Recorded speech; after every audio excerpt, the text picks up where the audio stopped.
There was something incredibly freeing about going to the movies alone.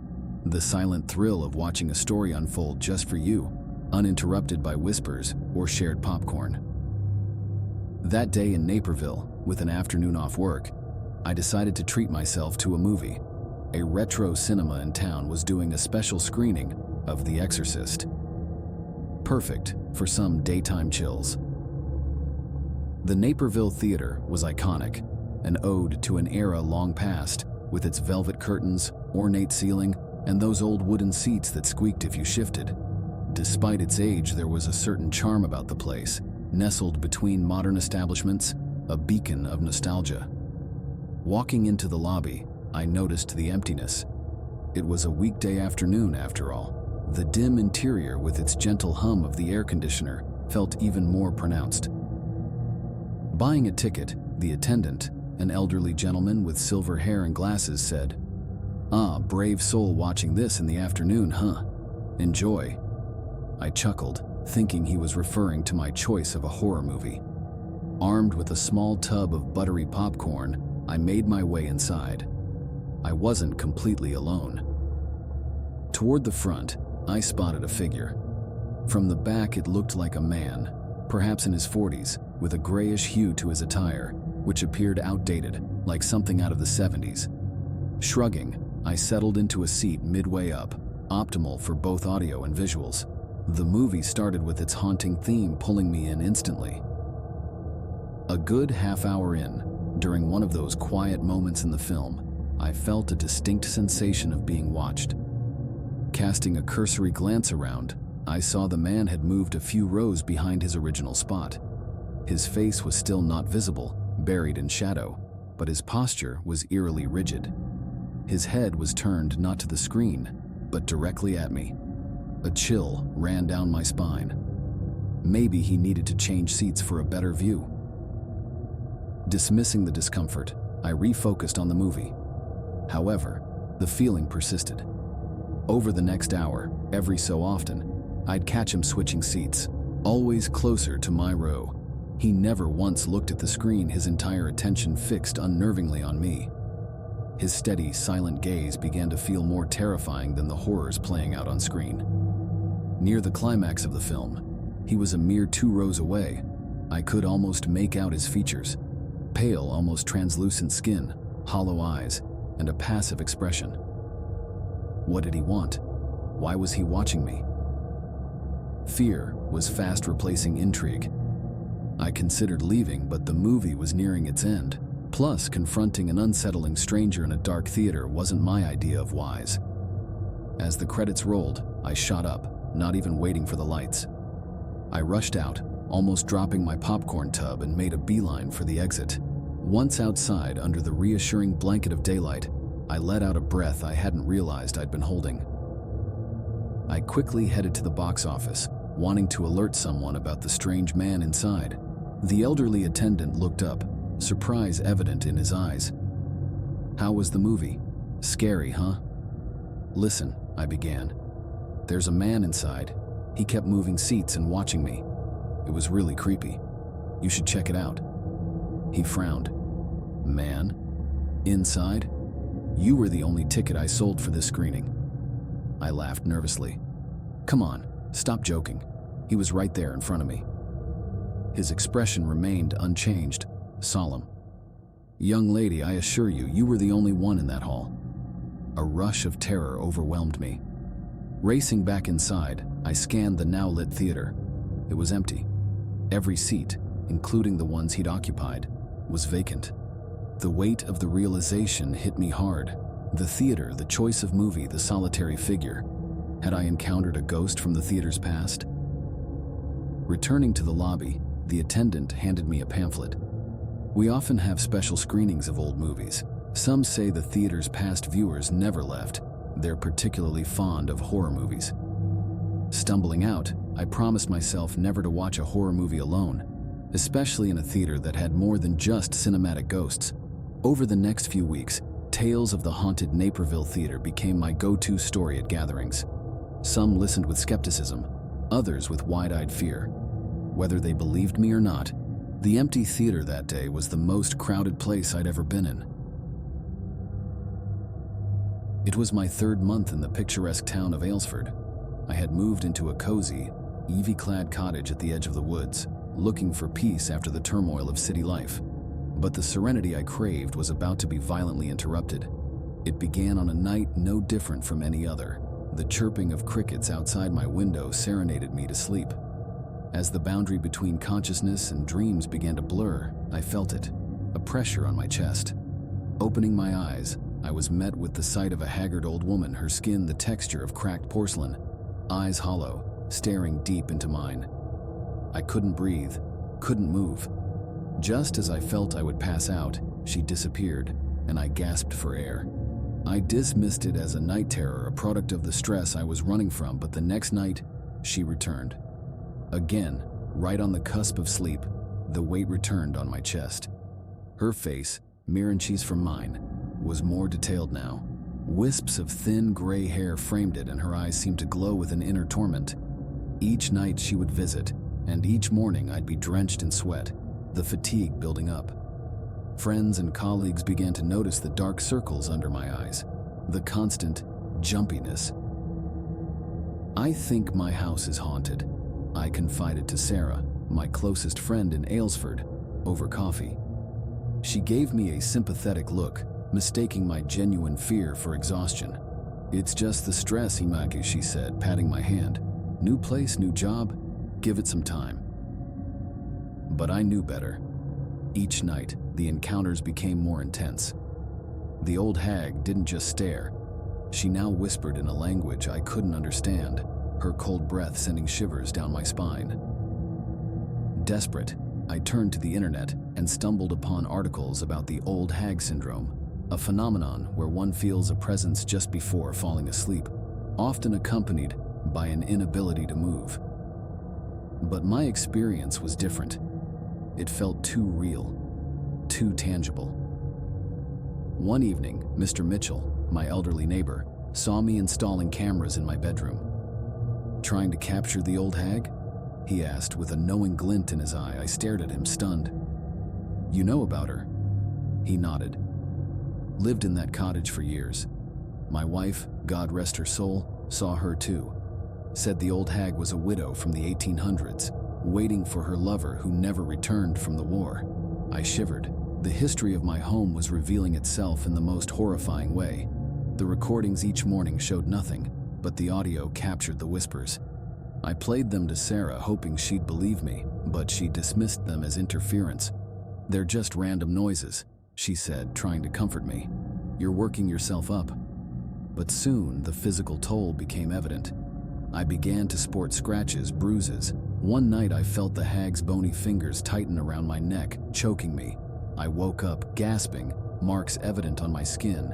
It was then that I decided to confront her. Armed with sage and salt, symbols of protection, I waited. As night fell and I felt the familiar pressure, I mustered all my strength and shouted, "Leave me alone." She paused, her haunting eyes showing a hint of surprise.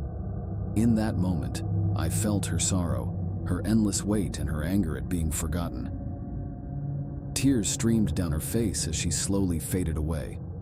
Relief washed over me, but it was short-lived.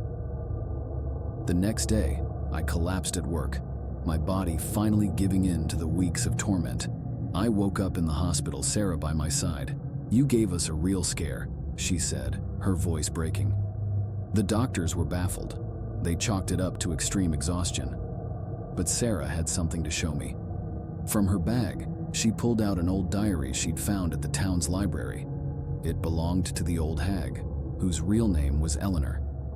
The diary detailed her life, her love for her soldier husband, and her heartbreak when he never returned.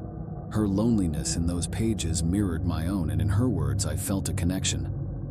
Sarah looked at me, her skepticism replaced with belief. "I should have listened to you," she whispered. After being discharged, I returned home not with fear but with a newfound understanding. I placed Eleanor's diary by my bedside, a tribute to her memory.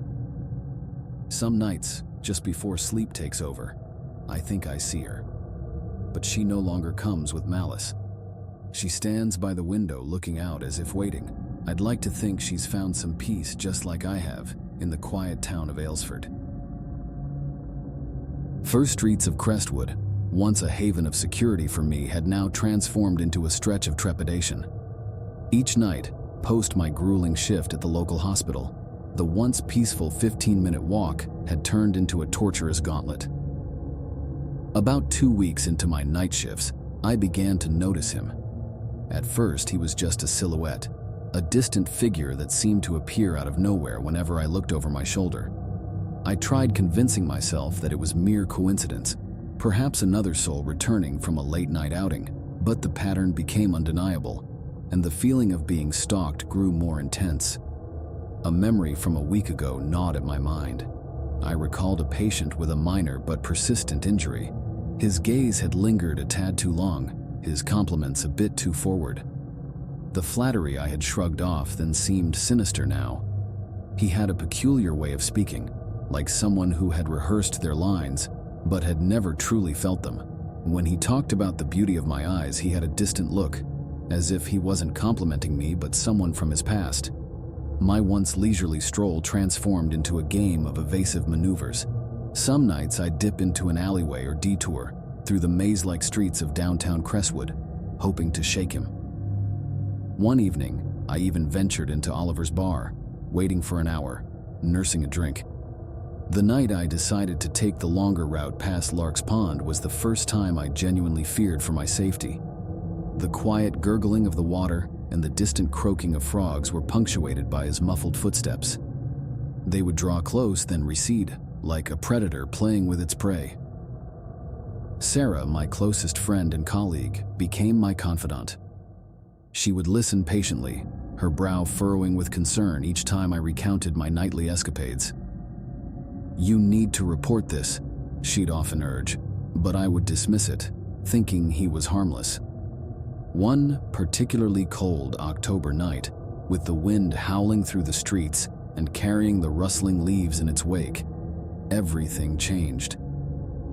I had barely stepped outside the hospital when I felt an intense gaze.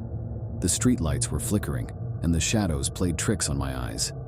Yet, as I neared Dawson Street, a particularly dim stretch, his silhouette became undeniably clear. That night, the chase felt more urgent. Every instinct screamed that the threat was real. I quickened my pace, my heart pounding loudly in my ears, but so were his footsteps. The distance between us closed rapidly. Just as panic threatened to consume me, headlights pierced the darkness. Sarah's familiar sedan screeched to a halt beside me. Without uttering a word, I jumped in, pointing out the man who had now halted his chase. His eyes, cold and unyielding, bore into mine before we sped away. The drive to my apartment was a blur. Sarah's voice, usually soft and melodious, was sharp with alarm. "We're going to the police, now," she asserted. I nodded, too shaken to argue. At the station, two officers, Officer Martinez and Officer Gray, listened intently. As I recounted the past weeks, Officer Martinez's face grew more somber. "We've had a few complaints about a man fitting this description," he murmured. "They dispatched a patrol car to the vicinity of the hospital." It wasn't long before the radio crackled with news. They had found him, lurking in the bushes, a collection of photographs in his possession, all of me. Subsequent investigations revealed his dark history. He had stalked multiple women across states, leaving a trail of terrified victims. There were warrants, one for assault, which made my blood run cold. Sarah stayed with me in the following weeks. News of the arrest spread, drawing sympathy, shock, and a renewed sense of community. The ordeal became a stark reminder of the vulnerabilities we often overlook and the unseen threats that lurk in familiar territories. Time, they say, heals, but the scars of that harrowing phase, though faded, serve as a constant reminder. A reminder of the dangers that might lurk in plain sight, of the strength we harness in the face of adversity, and of the bonds that fortify us when the world seems dark. The scent of decaying leaves and the amber glow of jack-o'-lanterns settled over the town. Halloween had always been an exciting time for me. It was the one day when the barriers between reality and fantasy seemed to blur. But this particular Halloween, things would blur in a way I'd never anticipated. My cousin Theo and I were inseparable. Born only months apart, we grew up as best friends. Our shared curiosity often led us to wild adventures, from exploring abandoned houses to reading about unsolved mysteries. We were always in search of a thrill. This year, however, we had a plan that topped them all, using a spirit board. It was Theo's idea. "Let's see if we can contact someone from the other side," he had said, his eyes gleaming with excitement. Though skeptical, I had always held a soft spot for the supernatural. After much deliberation, we decided that the deserted barn at the edge of town would be the perfect setting. As the sun dipped beneath the horizon, the barn stood cold and silent, the crimson paint faded and peeling. Pushing open the creaking door, we set up our makeshift seance with candles, forming a dimly lit circle on the dusty floor. In the center, we placed the spirit board, its glossy surface in stark contrast to the roof wood beneath. Taking a deep breath, we each placed our fingers on the planchette. "Are there any spirits here who wish to communicate with us?" Theo asked, his voice steady. Silence. Moments passed, but the planchette remained still. I was just about to suggest giving up when it began to move. Slowly, it spelled out, H-E-L-L-O. "Who are you?" I whispered, trying to steady my voice. The planchette moved again. M-A-R-Y. The name seemed familiar, but I couldn't quite place it. "What do you want, Mary?" Theo inquired, his curiosity evident. The planchette started moving more quickly, spelling out S-A-V-E-M-E. Chills ran down my spine. The room felt colder, the candle flames flickering wildly. "How can we help you?" I pressed on. Suddenly, the barn door slammed shut, plunging us into darkness. Panicking, Theo and I scrambled to our feet. Fumbling for the door, it wouldn't budge. I tried to think rationally. This must be some sort of prank. Someone's trying to scare us. But Theo looked terrified. "The legend," he exclaimed. "The legend of Mary Thompson. Don't you remember our grandparents used to tell us? She was a young girl accused of witchcraft. She was hanged right here in this barn." Realization dawned upon me. I remembered the stories of Mary's ghost haunting this very barn looking for redemption. We had unknowingly opened a door to her restless spirit. "We have to finish the seance," Theo whispered. "We have to help her find peace." Heart pounding, we made our way back to the spirit board. The planchette began to move on its own, spelling out F-I-N-D-M-Y-G-R-A-V-E. "The cemetery," I realized. "We have to find Mary's grave and give her a proper burial." With newfound determination, we managed to force the barn door open and race to the old town cemetery. Using our phone flashlights, we scoured the gravestones, looking for any hint of Mary Thompson. After what felt like hours, we stumbled upon a neglected grave. The inscription almost faded. "Mary Thompson, born 1675, died 1692, accused but innocent." This was it. "We have to apologize to her," Theo said, and promised to remember her story. We joined hands and began to speak. "Mary Thompson, we are deeply sorry for what happened to you. You were wrongly accused, and we promise to ensure your memory is honored."